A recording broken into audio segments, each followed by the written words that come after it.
예레미야 애가는 그러니까 BC 722년에 북쪽 이스라엘이 아수르에 의하여 멸망당하는 것을 보고도 남쪽 유다가 깨닫지 못하고 계속해서 하나님을 등지고 하나님으로부터 멀어진 생활을 하다가 결국 136년이 지난 후, 그러니까 BC 586년에 바벨론에 의해서 멸망을 당하게 됩니다. 이때 특히 시드기야 11년 때에 시드기야는 사랑하는 자기 자녀들이 참사를 당하는 모습을 보고 두 눈이 뽑히고 끌려가고 이 땅에 내노라 하는 사람들이 다 포로로 압송을 당하는 그런 참담한 상황 속에서 예레미야가 눈물을 펑펑 쏟으며 불렀던 노래이기도 합니다. 그들은 나라가 망하고 왕이 두 눈이 뽑혀 끌려가고 이런저런 내노라 하는 인물과 인재들이 바벨론으로 압송당하는 모습을 보면서 좌절과 절망 가운데 빠질 수밖에 없지만은, 그러나 너희들 좌절하지 말라, 절망하지 말라, 낙담하지 말라. 너희에게 지금이라도 미래가 있고 소망이 있고 앞날을 꿈꿀 수 있음을 가르쳐주는 것이 예레미야 애가가 되겠습니다. 특히 예레미야 애가 1장은 슬프다 이성여 하고 시작됩니다. 에카입니다. 에카는 아이고 어찌하여 오호라 이런 의미를 가진 히브리어입니다. 번성했던 예루살렘이 적막한 도성으로 사랑받던 공주가 끌려가서 강제 노동에 동원되고 믿고 가까운 그런 친구가 어느 날 원수가 되어 등 뒤에 칼을 꽂으며 비천한 자가 되어서 참담하기 짝이 없는 암울한 상태에서 느헤미야는 하나님을 만나 그 음성을 듣고, 그러나 이 참담한 가운데서도 희망이 있고 꿈이 있고 미래가 있음을 우리에게 일깨워주는 소망스러운 애언의 말씀인 것입니다. 특히 왜 이렇게 북쪽 나라가 망할 때에 136년이 지나도록 깨닫지 못한 이들에 대한 이 참상이, 이 참담함이 어떻게 해서 일어났는가를 먼저 우리에게 가르쳐 줍니다. 그것은 바로 유다 백성의 죄 때문에, 시온의 죄 때문에, 예루살렘의 죄 때문에 하나님을 만나 하나님의 음성을 듣고 그 말씀을 전해야 될 선지자들의 죄 때문에, 많은 이들을 하나님께 경건 예배를 드려야 될 제사장들의 죄 때문에, 그들은 이 죄 때문에 어리석은 묵시에 빠져서 사람들을 미혹하고 거짓으로 끌고 갔습니다.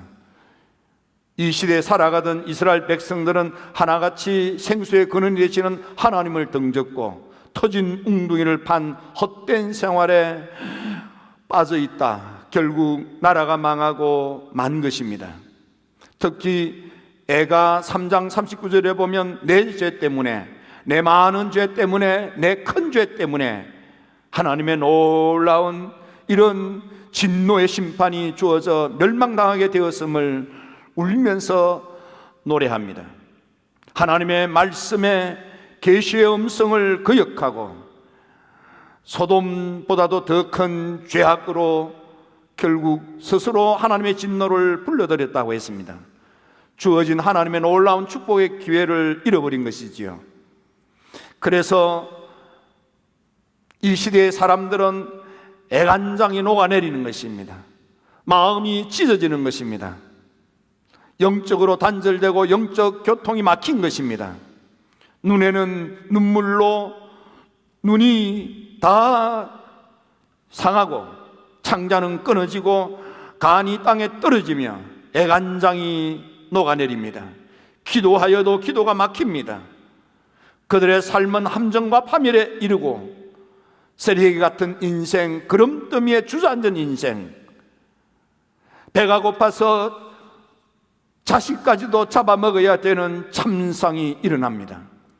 제사장들을 존경하지 못하고 열심히 일하여 버얻은 기업들을 빼앗기고 집들을 빼앗기고 영광의 멸류관이 땅에 떨어져 수치와 수욕, 능욕을 당하며 수탈을 당하며 참담함이 거지없는 지경에 이르게 된 것입니다. 여러분, 오늘 이 시대가 코로나로 인해서 많은 어려움들이 우리 주변에 주어졌습니다. 자영업자들이 너무너무 힘들어합니다. 사실은 세상의 자영업자들도 힘들지만은 믿음 생활하는 믿음의 성도들이 마음껏 찬미하고 찬양하고 예배드리지 못하는 심령의 가람이 얼마나 힘든지, 사람들 가운데에는 영적인 우울증 때문에 고통스러워하는 이들도 있습니다. 하기야 세상에서도 코로나 때문에 마음껏 삶을 살지 못하고 움츠려든 것이 벌써 2월부터 시작되었으니까 얼마나 우리 주변에 힘듭니까? 코로나 우울증. 여러분, 우리에게 주어져 있는 이 우울증 때문에 우리 인생 망쳐서는 아니 되지 않겠습니까? 우리가 하나님의 도움을 받아 일어나야지요. 어떻게 하면 되겠습니까? 예레미야는 어떻게 해야 되는지를 우리에게 가르쳐 주는 것입니다. 첫째는 우리 삶의 열쇠를 가지신 하나님께 매달려라. 무릎을 꿇고 기도하라. 눈물로 매달려라. 고개를 숙이고 무리를 조아리고 하나님께 부르짖어라. 그랬습니다. 예레미야 예가 3장 55절에 여호와여 내가 심히 깊은 구덩이에서 주의 이름을 불렀나이다. 여기 보면 심히 깊은 구덩이라고 했습니다. 심히 깊은 구덩이. 심히 깊은 구덩이라는 것은 얼마나 힘든지, 심히 깊은 구덩은 좌절과 절망할 수밖에 없는 조롱받고 치욕스러운 삶의 형편과 처지 상황이라고 생각해도 되겠습니다. 지금 우리 주변에는 어디 하소연할 곳도 없는 어려운 지경에 있는 이들이 있습니다. 예레미야는 이렇게 말합니다. 심히 깊은 구덩이에 있느냐? 그러니까 주의 이름을 불러라는 거예요. 힘들지? 그러니까 하나님께 매달리라는 거예요. 내 인생이 조롱받는 인생 같으냐? 그러니까 하나님께 매달리면은 하나님이 너를 주목하여 보신다 이 말이에요. 너가 당하는 수욕, 그 가운데서 하나님께 매달려 기도하면은 하나님이 너의 치욕을 살펴주시고 너를 의로운 오른손으로 붙들어서 그 조롱받는 삶에서 그 치욕스러운 인생에서부터 구출해 주신다는 것입니다. 여러분, 삶의 자리가 얼마나 어렵고 힘듭니까? 목사인 저도 너무너무 힘듭니다.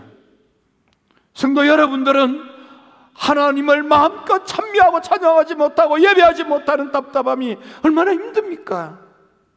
그런 그 힘든 가운데 우리가 할 것은 기도입니다. 하나님께 매달려 기도하는 것입니다. 내 음성이 주의 귀에 상달될 때까지 매달려 기도하십시오. 기도하십시오. 이사야서 38장에 보니까 히스기야 임금이 죽을 병에 들었습니다. 하나님의 사람 이사야가 응답을 받고 임금을 찾아가서 임금님 기도했더니 하나님 응답이 임금님 이제 죽을 준비를 하라십니다 하고 돌아섰습니다. 히스기야는 이사야 목사님의 응답의 말씀을 듣고 그는 하나님을 향하여 무릎을 꿇고 눈물을 흘리며 기도하기 시작했습니다. 그랬더니 하나님의 말씀이 내가 내 기도를 들었다. 내 눈에 눈물을 보았다. 네 기도 소리를 듣고 통곡하는 눈물을 내가 보고 내가 뜻을 돌이켜 너로 하여금 15년을 건강하게 더 살도록 해주마. 그리고 이 도성을 앗으로부터 보호해주마. 너는 사흘 만에 다시 건강을 회복하고 성전 예배를 드릴 수 있도록 회복시켜주마. 히스기야가 죽을 벽에 들었지만은 하나님 앞에 눈물로 기도했더니 죽을 병 가운데서도 하나님이 그를 살려주신 것입니다.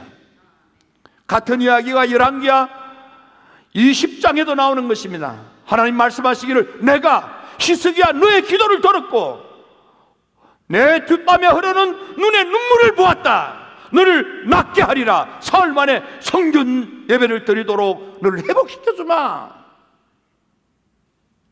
기도가 열쇠였습니다. 여러분들 출애굽기를 잘 아십니다.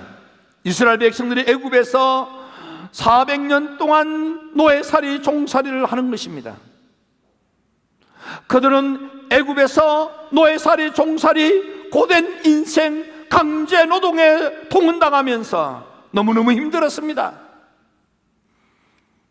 그런데요, 출애굽기 2장에 보니까 드디어 하나님께서 고통을 당하는 이 백성들을 구출해 주시는 거예요. 언제입니까? 출애굽기 2장 23절에 보니까 이스라엘 자손은 고된 노동으로 말미암아 탄식하며 부러지더니, 탄식하며 부러지더니 탄식 기도를 하는 거예요. 너무너무 힘들어서, 너무너무 공고해서 죽을 힘을 다하여 힘쓰고 애쓰고 노력을 해도 호수문에 들어온 것 없이 고생만 하는 노예살이 강제노동에 동원당하는 하나님의 백성들이 하나님께 탄식하며 기도했더니 24절에 하나님께서 탄식하며 기도하는 그들의 소리를 들으시고 그들을 돌보시며 그들을 기억하시고 드디어 출애굽을 해주시는 것입니다. 탄식기도입니다. 탄식기도. 여러분, 어렵지요? 힘들지요? 그렇습니다. 사실은 너무 영적으로 눌려 있으면 탄식기도도 잘 안 돼요. 그걸 깨야만 되는 것입니다. 그렇기 때문에 어려운 거예요. 그런데 이걸 하면 하나님께서 우리를 그 늪에서, 그 함정에서, 그 덫에서 끄집어내 주시고 구출해 주시고 새삼 살게 하시는 것입니다. 누구든지 어떤 경우의 사람이라도 주의 이름을 부르기만 하더라도, 주의 이름을 부르기만 하여도 건져주신대요, 구출하신대요, 구원하신대요. 성령의 충만한 은혜를 받았던 베드로 사도도 그의 첫 편조 설교, 그러니까 사도행전 2장 21절에 누구든지 주의 이름을 부르기만 하면은 건져주신대, 구출해주신대, 살려주신대, 구원해주신대요. 그 이야기에 요엘 선지자도 요엘서 2장 32절에 누구든지 여호와의 이름을 부르기만 하면 살려주신대요, 다시 세워주신대요, 다시 일어나게 해주신대요. 두 번째, 우리가 하나님께 매달려 기도할 때 두 번째는 회개하며 기도해야 되는 것입니다. 눈물의 예언자 예레미야, 그는 눈물을 뚝뚝 흘리면서 노래하며 외칩니다. 여호와여, 우리를 주께로 돌이키소서. 그리하시면 우리가 주님께로 돌아가겠사오니. 주님께로 돌아오는 게 뭡니까? 그게 회개입니다. 회개. 지금까지 내가 잘못 생각했고 잘못된 삶의 방향으로 살았구나. 깨닫고 뉘우치고 마음을 고쳐먹고 주님께로 돌아오는 것입니다. 누가복음 15장의 탕자가 아버지를 떠나 세상에서 성공해 보려고 애쓰다가 인생 망한 후에 비로소 생각을 바꾸었습니다. 마음을 고쳐먹었습니다. 아버지께로 돌아오는 것입니다. 이게 회개인 것입니다. 여러분, 욥기를 잘 아십니다. 욥기 42장에 보면 욥이 내가 스스로 거두어 드리고 티끌과 재 가운데서 회개하나이다. 자기를 고통당하고 공경에 처한 자기를 위로하기 위하여 먼 길 찾아와서 금식하며 말을 끄는 친구들의 마음을 사랑으로 받아들이지 않고 따지는 거예요. 나중에 42장에 와서 비로소 깨닫습니다. 내가 친구들의 말을 따지던, 내가 잘난 척했던 모든 것들을 거둬들이고 아, 내가 잘못 따졌구나, 잘못 말하고 살았구나. 티끌과 재가 얹어서 하나님께 회개했더니 10절에 요압이 그 친구들을 위하여 기도할 때에 하늘의 하나님께서 요압의 공경을 돌이키시고 갑절이나 복을 주시고 12절에 처음보다 더 복을 주셔서, 여러분, 요압이 공경에 처한 인생이 회복되는 놀라운 역사가, 전에 받았던 축복의 갑절이나 더 받은 역사가, 받은 복보다도 더 큰 복을 받게 되는 놀라운 일들이 언제입니까? 회개하며 기도할 때. 힐답의 성도 여러분, 다윗과 사울을 아십니다.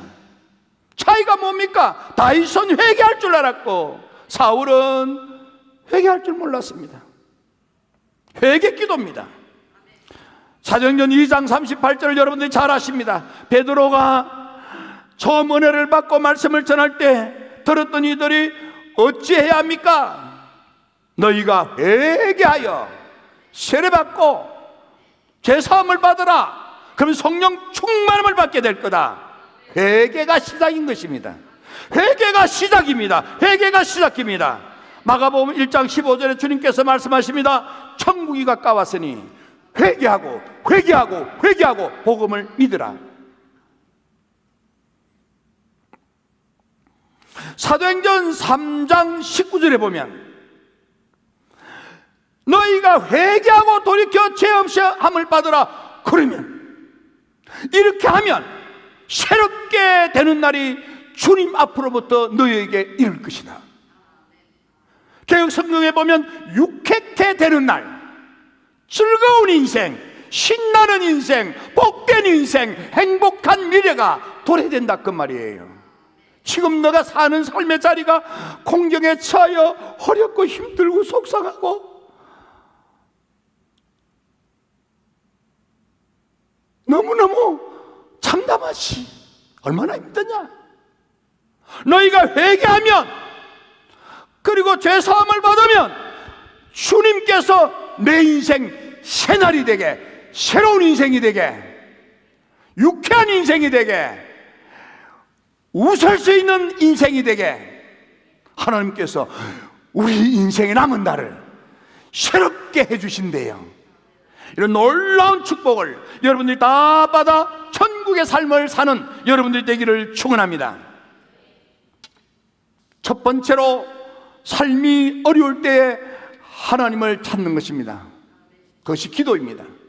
두 번째는 하나님을 찾아 기도할 때 회개하며 기도하는 것입니다.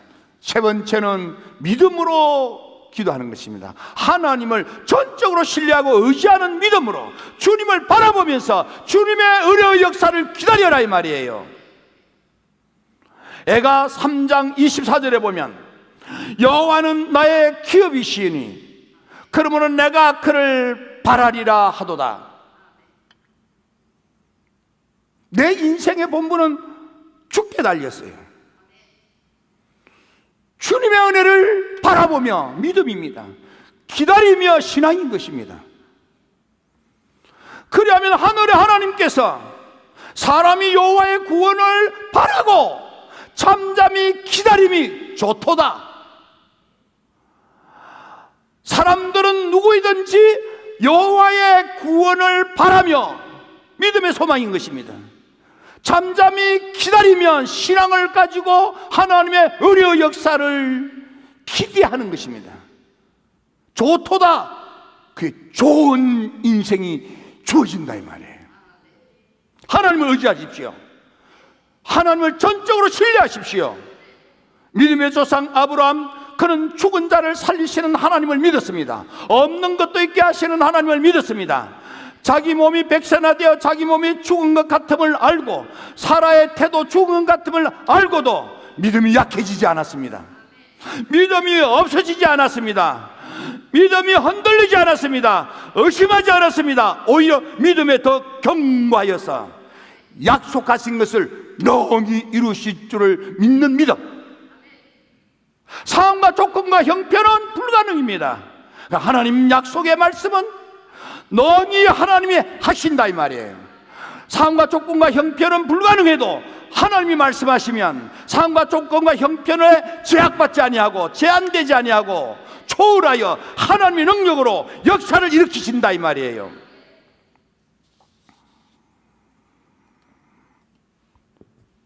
사도행전 27장에 보면은 사도 바울이 로마로 압송당할 때 유라굴로라는 태풍을 만나게 됩니다. 2주간 동안 조난을 당하여 헤매다가 더는 살 가망이 없는지라 뱃사람들이 손님들을 버려두고 몰래 자기들끼리 살겠다고 구명정을 띄우는 걸 보고 바울이, 여러분 도망가지 마세요. 우리 버리고 도망가지 마세요. 안심하십시오. 내가 간밤에 기도하는 중에 하나님의 계시 음성을 들었습니다. 내일이면은 우리 다 육지에 달아서 이 조난이 끝나고 다 산대요. 276명이 다 산대요. 한 사람도 상하지 않는데요. 하나님께서 우리를 살려서 저 로마에 갈 수 있도록 해주신대요. 나는 내게 말씀하신 그대로 되리라고 내게 말씀하신 그 하나님을 난 믿습니다. 난 믿습니다. 난 신뢰합니다. 놀라운 것은 깊은 밤에 드디어 육지가 가까운 것을 깨닫는 거예요. 이게 믿음인 것입니다. 때로는 우리가 막장 같은 인생, 소울 같은 인생, 덫에 빠져 올무에 빠져 함정에 빠져 허우적거리는 내 인생, 좌절할 수밖에 없고 절망할 수밖에 없고 죽고 싶은 눈앞이 캄캄한 순간, 하지만 여러분 길이 있습니다. 문이 있습니다. 열쇠가 있습니다. 희망이 있습니다. 소망이 있습니다. 내가 곧 길이요 진리요 생명 되신 예수 그리스도가 여러분의 길이요 진리요 생명인 것입니다. 사도행전 3장 16절에 보면 미문에서 안전뱅이가 일어난 그 사람을 가여 베드로가 이렇게 말합니다. 예수로 말미암아 난 믿음이 너희 모든 사람 앞에서 이같이 완전히 낫게 하였느니라. 미문에 앉아서 구걸하던 안전뱅이가 예수 믿는 절대 의존의 믿음이 있는 거예요. 상황과 종편과 형편은 날 때부터 장애를 안고 태어난 이 사람 불가능하다 그 말입니다. 하나님이 살려주시는 거예요. 회복시켜 주시는 거예요. 기뻐 뛰며 찬양하는 인생으로 바뀌는 거예요. 빌어먹던 인생이 두 발로 걸어서 예배드리는 인생으로 바뀌는 거예요. 하나님이 열쇠입니다. 하나님께 방법이 있고 길이 있고 문제 해결의 역사가 하나님께 있습니다. 사도행전 3장 19절에 보면 그러므로 너희가 회개하고 돌이켜 죄 없이 함을 받으라. 이같이 하면 유쾌케 되는 날이 주 앞으로부터 이를 것이요. 오늘 본문 마지막에는 보면은 우리의 날들을 다시 새롭게 하사, 예측 같게 하소서. 다시 새롭게 하는 이게 여러분들의 삶이 곧 유쾌한 삶으로, 신나는 인생으로, 풍성하고 부유한 인생으로, 천국 같은 남은 인생을 살게 되는 놀라운 역사는 하나님을 전적으로 신뢰하고 의지하고 믿음으로 나아갈 때 하나님께서 여러분들에게 허락하시는 응답의 축복입니다. 힐탑의 성도 여러분, 지금 다 어렵고 힘들지만은 여러분들의 믿음 때문에 하나님이 여러분들에게 허락하시는 유쾌한 생활이, 유쾌한 인생이 시작될지어다.